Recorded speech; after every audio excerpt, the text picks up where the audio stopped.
అమరుడను నిత్యుడను నిర్వాధకారి. ఆదిలో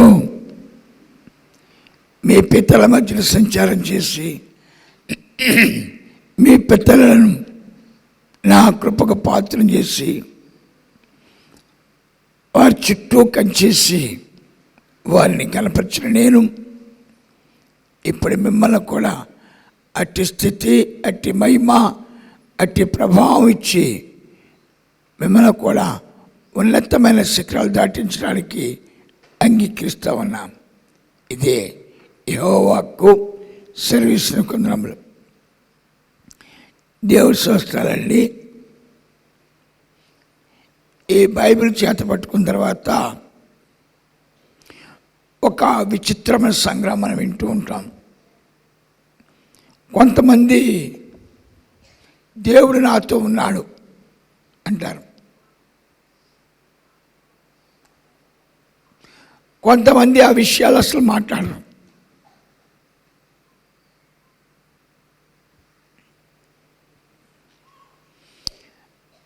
మన చుట్టుపక్కలంతా కూడా హిందువులు ఉంటారు.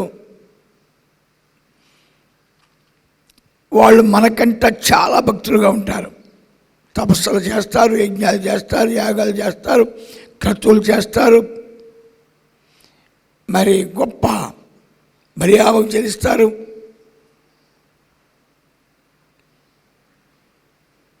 గొప్ప భజనలు చేస్తారు.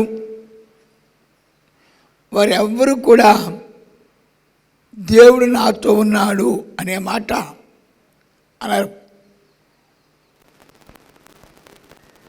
ఎంచేదంటే నేను అందులో 42 సంవత్సరాలు జీవించాను కాబట్టి, ఆయా కార్యక్రమంలో పాల్గొన్నాను కాబట్టి ఎవరు కూడా, ఏ గురువు కూడా ఆ మాట చెప్పరు. నా జ్ఞానం చేత, నా తెలివి చేత అనే మాటనే గురువు సంబోధిస్తూ ఉంటారు. అలాగే భక్తులు కూడా. అయితే ఈ యొక్క క్రైస్తవులకు వచ్చిన తర్వాత దేవుడు నాతో ఉన్నాడు, నాతో మాట్లాడుతున్నాడు, నన్ను దీవిస్తున్నాడు అనే మాట ఇందులో మాట్లాడుతూ ఉంటారు. అయితే దేవుడు ఎవరి దగ్గర ఉంటాడు? నేను చెప్పేసి వాళ్ళ బైబిల్ చేత పట్టుకుని నా దగ్గర ఉన్నాను కానీ తెలియచ్చు. అసలు దేవుడు ఎవరి దగ్గర ఉంటాడు? ఎటువంటి వాళ్ళ దగ్గర ఉంటాడు? దేవుడు ఉంటే మన జీవితంలో జరిగే కార్యాలు ఏంటి?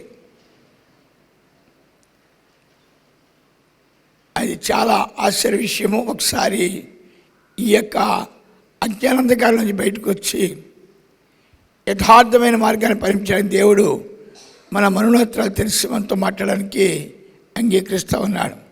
యాకోబు 4వ అధ్యాయము 8వ వచనం, దేవుని యొద్దకు రండి, అప్పుడైనా మీ యొద్దకు వచ్చును. అమ్మా పాపులారా, మీ చేతులను శుభ్రము చేసుకుని, దిమస్కులారా మీ హృదయములను పరిశుద్ధపరచుకుని. ఇక్కడ మనకి ఎప్పుడు దేవుడు మన దగ్గరకు వస్తాడు అనే విషయాన్ని అపోస్తలుడు పౌలు గారు సంక్షేపిస్తూ ఉన్నాడు. ఒకవేళ మీరు బైబిల్ పట్టుకోవచ్చు, ప్రార్థన చేయొచ్చు, పాటలు పాడవచ్చు, మరి వాక్యాలు వినొచ్చు, కానీ దేవుడు మీ దగ్గరికి ఎప్పుడు వస్తాడు? ముందు చెప్తున్నాడు, కడుక్కోండి. కడుక్కోండి అనేటప్పటికీ మనకి ఆటోమేటిక్గా స్నానం చేయటం, బట్టలు మార్చుకుంటాం, మరి సబ్బులు మార్చుకుంటాం, తలంటుకుంటాం, ఇవన్నిటిని కూడా మనం చాలా ప్రాధాన్యత ఇస్తాం. దేన్ని కడుక్కోవాలంటే మనస్సును కడుక్కోండి.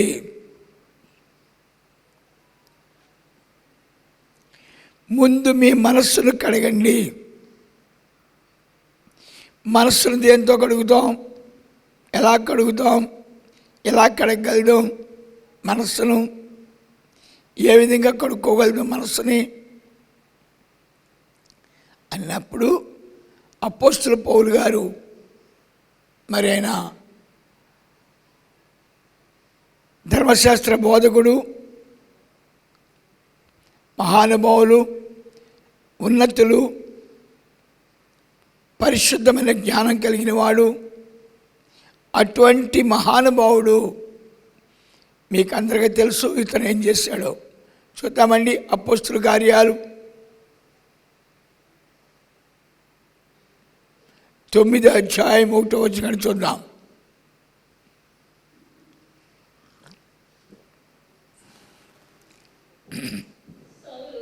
సౌలు ఇంకను ప్రభు యొక్క శిష్యులను బేదరించి, ఇతనికి ఏం పిచ్చుందండి? కులం పిచ్చ. నా కులం గొప్పది, నా మతం గొప్పది, నా జాతి గొప్పది, నా ధర్మశాస్త్రం గొప్పది, మా వాళ్ళు గొప్పోళ్ళు, మా వాళ్ళు నీతిమంతులు. అప్పుడు మనకు కూడా తగులుతారు. ఆ సూత్రపోళ్ళు, ఇలా పంచిపోళ్ళు, ఈ కౌలు చెప్పేవాళ్ళు మనకు కూడా తగులుతారు. వాళ్ళు అసలు దేవుని ఎందుకు నమ్ముకున్నారో కూడా తెలియదు, అసలు దేవుడి బిడ్డలుగా ఎందుకు పుట్టారో కూడా తెలియదు, అసలు వాళ్ళు దేవుడి దగ్గరికి వచ్చారో లేదో కూడా తెలియదు. ఈ డైలాగులు వేస్తూ ఉంటారు. ఇంకో కొత్త డైలాగులు, మా సంఘం, మా సంఘం, మా సంఘం, అదొక డైలాగు. ఇంకో ప్రసంగం, నేను ప్రసంగం చేస్తే అదొక డైలాగు. ఇలాగా వీళ్ళు మాట్లాడుతూ ఉంటారు. మాట్లాడినప్పుడు బైబిల్ ఏం చెప్పాడంటే, మీరు బైబిల్ చూడండి, దేవుడి బిడ్డలు ఎలా మాట్లాడారు. ఏపోతామంటే దేవుడు ఎలా మాట్లాడాడే విషయాలు మీరు గమనించండి. ఎప్పుడైతే నా బోధ, నా సంఘం ఉన్నప్పుడు వాళ్ళు తీసి పక్కన పెట్టాలా. పంచిపోళ్ళు, సూత్రపోళ్ళు అన్న తర్వాత వాళ్ళకి దేవుడు తెలియదు, వాళ్ళు దేవుడి బిడ్డలు కాదు, వాళ్ళు పక్కన పెట్టాలా. అంచేత అపోస్తలుడు పౌలు గారు ఎప్పుడైతే దేవుని తెలుసుకున్నాడో, అపోస్తలుడు పౌలు గారు ఒక చోటకి వెళ్ళాడు. ఆ చోట ఏది చూద్దామండి ఒకసారి. హెబ్రేలు 12వ అధ్యాయం.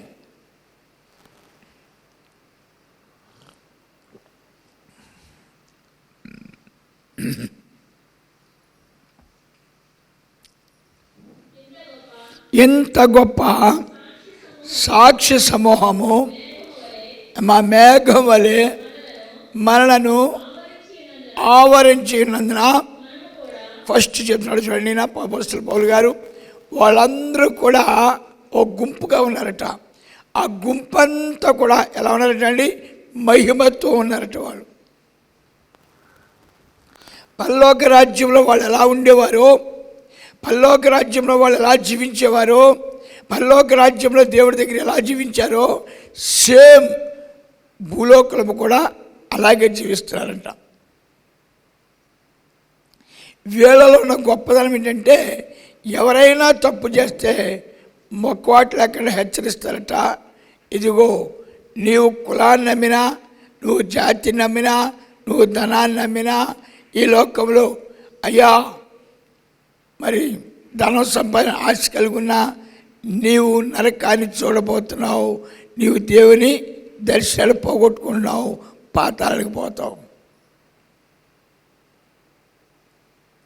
రెండోదిగా చెప్తారంట, నా ఇంటి కంచరగాడికి ఎవరికైనా అనారోగ్యం చేస్తే, అయ్యా నువ్వేమైనా దేవునికి వ్యతిరేకమైన కార్యాలు చేసేమో చూడు, నువ్వు దేవునికి వ్యతిరేకమైన ఆలోచన ఏమైనా చేసేమో చూడు అని. అంచేత సౌలు మహారాజు దావీదు మీద కక్ష పట్టినప్పుడు మరి సమూయేలు చెప్తున్నాడు, అది లక్షణం కాదు, ఈర్ష్య పెట్టుకోకూడదు, ద్వేషం పెంచుకోకూడదు, దేవుని చిత్తము అని చెప్పి సమూయేలు గారు చెప్తా ఉన్నాడు. రెండవదిగా అతను అపరిశుద్ధంగా మరి దైవాజ్ఞలు మీరినప్పుడు, నువ్వు దైవాజ్ఞలు మీరావు, అందుకు నువ్వు శిక్షకు పాత్రవుతావు, దేవునికి ఉగ్రత నీ మీదకి వస్తుంది, సరి చేసుకో, సరి చేసుకో అని కేకేస్తామన్నాడు. ఈ జీవపు గుంపులో ఉన్న గొప్పదనం ఏంటంటే, అనారోగ్యం వస్తే ఎందుకు అనారోగ్యం వచ్చిందో చూసుకో. డాక్టర్ గారి దగ్గరికి వెళ్ళటం కాదు, ముందు నీకు అనారోగ్యం రావడం గల కారణం ఏమిటి? ఒక తల్లి మొత్తం అన్నీ పాడైపోయిన తర్వాత యాజకుడి దగ్గరికి వెళ్ళి చెప్పింది, మేము పాడైపోయామండి, తాగుబోతులుగా అయిపోయారండి, తిరుగుబోతు. అమ్మా, ముందు నువ్వు దేవుని ముందు పాపం చేశావు, దైవాజ్ఞలు మీరావు, దైవ చిత్తానికి వ్యతిరేకమైన జీవితాన్ని జీవించావు. అందుకే నీ ఇంట్లో ఆ దరిద్రం పట్టుకుంది, నీ ఇంటిగా దుఃఖం పట్టుకుంది. నువ్వు తినేసి తాగేసి ఎందుకు నువ్వు పుట్టావు? ఇల్లాలు కదా, జ్ఞానంగా స్త్రీవు కదా, ఇంటికి యజమానురాలు కదా, ఇంటికి కాపలాకాయలు కదా. అటువంటి దాన్ని నువ్వు కూడా తిండి వల్ల లోకం వల్ల ఇష్టానుసారంగా జీవించి నాశనం చేసే సంసారం. ఇప్పుడైనా తిరిగి వచ్చి తిండి వలనను ఐక్యసక్ వలన దైవరాజ్యాన్ని దర్శించలేవు కాబట్టి ప్రార్థన చేయడం ప్రారంభించు. ఏవేళ 2 అధ్యాయం.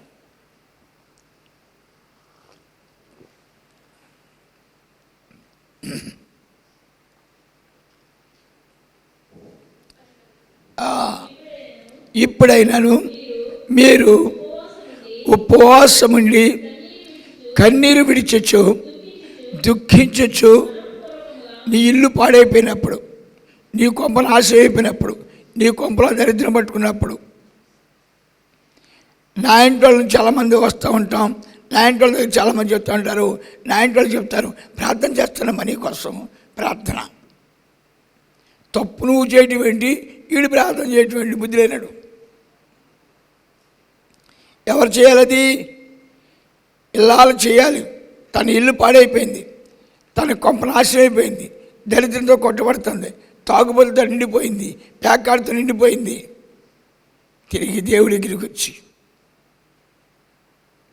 నేను అపరాధిని ప్రభువా, ఏం చేశాను? నేను తిన్నాను, గల్లెత్తున్నాను, ఏం చేయట్లేదు. తిండి వలనను ఐకస్సుకు వలన దైవరాజ్యాన్ని దర్శించలేరు, ఆశీర్వాదం పొందుకోలేరు. అందుకు దేవుడి దగ్గరికి వచ్చి ఆయన పాదాలు పట్టుకుని, నేను అపరాధిని. ఏం అపరాధం చేశావు? ఒక ఉపవాసం లేదు, ఒక ప్రార్థన లేదు, ఒక విజ్ఞాపన లేదు, ఏమీ లేదు. తింటాం, దొలటం, దొలటం, తింటాం, ఇంకా టీవీ పట్టుకుని వెళ్ళటం, ఏపోతామంటే చుట్టాల బంధువుల మరిన తిరగటం. దానికి ప్రాప్తించింది పాపాల సిలువ. దాన్ని ఏమైనా పోగొట్టుకోగలదువా? దాన్ని పోగొట్టుకునే ఉపాయం చెప్పాడు. తిరిగి ఆయన దగ్గరికి వచ్చి, అయ్య బాబా నేను ఆరాధనకి వెళ్తానండి, తెలుసులే బాయ్. అయ్య బాబా నేను అప్పుడు ఆరాధనకి వెళ్తానండి, తెలుసులే నాకు, తెలుసుగా ఆరాధనకి వెళ్తామని సంగతి తెలుసు, నాకు ప్రార్థనకి వెళ్తామని సంగతి తెలుసు. కానీ నీ బుద్ధి సరిలేదు, నీ బుద్ధి యథార్థమైంది కాదు. దేవుడి దగ్గర ఎలా ఉండాలో అలా లేరు కాబట్టి నీ కొంప తగులుడిపోయింది. అని చెప్పి 15వ వచనం, యెహోవాకు పరిచర్య చేయు యాజకులు మండపమునకును బలిపీఠమునకును మధ్య నిలబడి కన్నీరు విడిచొచ్చు, యెహోవా నీ జనుల ఎడల జాలి చేసుకుని అన్యజనులు వాని మీద. ఇప్పుడు యాజకుడు ఏడుస్తున్నాడు. యాజకుడు ఏమనుకున్నాడు? ఆ కుటుంబం బాగుపడదు, ఆ కుటుంబం ఆశీర్వదించబడదు, వాళ్ళకి బుద్ధి లేదు, వాళ్ళు అలా ప్రవర్తిస్తున్నారు అనే ఆలోచన ఎప్పటి నుంచో ఉంది. కానీ ఎప్పుడైతే స్త్రీ వచ్చి ఆయన చెప్పిన తర్వాత ఎలా వెళ్ళింది? బుల్లి నడక నడుచుకుంటూ వెళ్ళిందా? ఎలా వెళ్ళింది? హిమాలయ పర్వతమకి వెళ్ళిందా? ఎలా వెళ్ళింది? గురదలు వెళ్ళిందా? ఎలా వెళ్ళింది? ఎలా వెళ్ళిందమ్మా? ఉపవాస విజ్ఞాపన ప్రార్థనతో పశ్చాత్తాపంతో కన్నీటితో వెళ్ళిందండి మనిషి. వెళ్ళిందంటే రుజువు ఏంటి? ఇక్కడ చెప్తున్నాడు యాజకుడు, వాళ్ళు బాగుపడతారని కలలో కూడా అనుకోలేదు నేను. వాళ్ళు ఆస్వాదించబడతారని కలలో కూడా అనుకోలేదు. కానీ ఆ తల్లి చాలా పట్టుదల కలది. అందరికీ సాక్షి చెప్తున్నాడు, భగవంతుడితో చెప్తున్నాడు, భగవంతుడి దగ్గర ఏడుస్తున్నాడు. ఆ తల్లి ఇప్పుడు ఏం చేస్తున్నాడని సంఘ పెద్దలను పిలుచుకుని పిల్లలు పాపలతో ఏం చేస్తున్నాడని నిత్యము దేవుని సన్నిధిలో విజ్ఞాపన చేస్తుందంట. యాజకుని పిలిచి ప్రార్థన పెట్టుకున్నదంటండి. ఇవన్నీ చూసిన తర్వాత ఎప్పుడైతే ప్రార్థనా జీవితంలోకి వచ్చేసిందో, ఎప్పుడైతే దేవుడి దగ్గరికి వచ్చేసిందో, ఎప్పుడైతే ఉపవాస ప్రార్థన చేయడం ప్రారంభించిందో, ఎప్పుడైతే కుటుంబం అంతా ఉపవాసాలు చేయడం ప్రారంభించారో, ఎప్పుడైతే కుటుంబం అంతా దీవెనకరంగా జీవించడం ప్రారంభించారో, తిరిగి వాళ్ళు ఆశీర్వాదం ప్రారంభం. నెహెమ్యా 9:1 ఈ నెల 24వ దినమందు ఇశ్రాయేలులు ఉపవాసముండి గోనె పట్టలు కట్టుకొని తల మీద ధూళి పోసుకొని కూడి వచ్చిరి. ఇశ్రాయేలులు అన్యజనులందరిలోనూ ప్రత్యేకించబడిన వారై నిలవబడి తన పాపములను పితరుల పాపములను అప్పటిదాకా రోడ్ల తిరిగారని వెళ్ళం. వీళ్ళు ఇష్టానుసారంగా తిరిగారు. పోయింది రాజ్యం, దరిద్రం పట్టుకుంది, తాగుతున్నారు. దరిద్రానికి హేతు తాగుడు. మన సామెతల 37 తల చెప్పింది, దరిద్రాన్ని మర్చిపోవడం కోసం వాళ్ళు తాగుతారురా. మాయరోగం వచ్చి మాయరోగం బాధపడలేక తాగుతారురా. నీకేంట్రా, నువ్వెందుకు తాగాలి? నీకేమన్నా జబ్బా? నీకేమన్నా దరిద్రమా? నువ్వెందుకు తాగలరా బాబు? నువ్వేం చేయాలి? దేవుని స్తుతించాలి. ఎప్పుడైతే వీళ్ళందరూ కూడా మరి ప్రార్థనలో ప్రవేశించారో, వీరందరూ కూడా దేవుని సన్నిధిలో మరి ప్రార్థన చేయటం ప్రారంభించారు. ఇప్పుడు వీళ్ళు ఎక్కడికి వచ్చారండి? దేవుని దగ్గరికి వచ్చారు. దేవుని దగ్గరికి వచ్చిన తర్వాత వీళ్ళు ఏం చేస్తున్నారండి? ఉపవాసం ప్రారంభించారు. ఇక కూటాలు ప్రారంభించారు. నిత్యము దేవుని స్తుతిస్తూ ఉన్నారు దేవుడి దగ్గరికి వచ్చి. అది గుర్తు. ఫస్ట్ ఆఫ్ ఆల్ ఉపవాసాలు ప్రారంభిస్తారు. ఏమని? పశ్చాత్తాపంతో. తర్వాత మళ్ళీ ఉపవాసాలు ప్రారంభిస్తారు. ఏమని? నాకు బుద్ధిని నేర్పించు, నాకు వినయాన్ని నేర్పించు, నాకు భయం నేర్పించు, నాకు భక్తిని నేర్పించు. నీ పరిశుద్ధ కొండ మీద ఎవరూ నిలవలేరు. నిలబడా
హల్లెలూయా. మీకు అందరికీ బాగా తెలుసు, ఎస్తేర్ కుర్రది, చాలా చిన్నపిల్ల, మరి బాలిస పిల్ల. రెండోదిగా తల్లి తండ్రి ఎవరు లేరు, అందరూ కట్టించిపోయారు. తన బానిసగా చేస్తుంది. మరి ఏం కింద పడిందో మనకు తెలియదు. ఆ దేశానికి గొప్ప రాణి అయింది. ఓసారి మీకు అందరికీ బాగా తెలుసు, ఎస్ఆర్ఎస్ రాజు గారు ఒక బిల్ పాస్ చేశారు. ఇప్పుడు అమెరికాలో జరుగుతుంది అదేనంట. అమెరికాలో కుటుంబాలని చంపేస్తున్నారంట అమెరికా వాళ్ళు. అమెరికా వెళ్ళిన వాళ్ళని జాగ్రత్త పడండి అని హెచ్చరిస్తున్నారు. కుటుంబాలనే చంపేస్తున్నారంట వాళ్ళు. అనేక కుటుంబాలు గతించిపోతున్నాయంట. అనౌన్స్మెంట్స్ లేవంట. ఎక్కడ ఐక్యరాజ్య సమితిలో గొడవలు వస్తాయని జాగ్రత్త పడండి. మన పిల్లలు ఇతర దేశం వెళ్ళి అమెరికా వెళ్ళి ఎన్నో బాధలు పడుతున్నారంట. జాగ్రత్త పడండి అని హెచ్చరిస్తున్నారు. అంచేత మనం చాలా జాగ్రత్త చూసినప్పుడు ఎస్తేరు మూడేశ్వరరాజు రాజు 121 రాజ్యాలకి రాజుగా ఉన్నాడు కాబట్టి ప్రపంచంలో ఎక్కడున్న యూదులను సరే చంపేయండి, వాళ్ళు మంచోళ్ళు కాదు, వాళ్ళకి రాజకాంక్ష ఎక్కువ, వాళ్ళకి ధనపిచ్చి ఎక్కువ, వాళ్ళు ఒకరికి లోబడరు, వాళ్ళు ఒకరి చేత మరి అంగీకరించబడరు, కనుక వాళ్ళు చంపేయండి అని ఒక బిల్లు పాస్ చేశారు. పాపం బిల్లు పాస్ అయింది. 12 రోజులు చంపేస్తాం అని ఒక డేట్ కూడా రిలీజ్ చేశారు. ఎక్కడికి వెళ్తారు? రాజాజ్ఞని. ఒకప్పుడు మన భారతదేశంలో రాజుల మేము ఉండేది ఒక అటువంటి dead line. Seize king, dead king అంటే రాజును చూడగానే చంపేయండి, క్షత్రిని చూడగానే చంపేయండి అని ఒక చక్కటి హింట్ ఉండేది. అది ఎప్పుడు దాకా ఉందంటే ఇందిరాగాంధీ టైం దాకా ఉంది.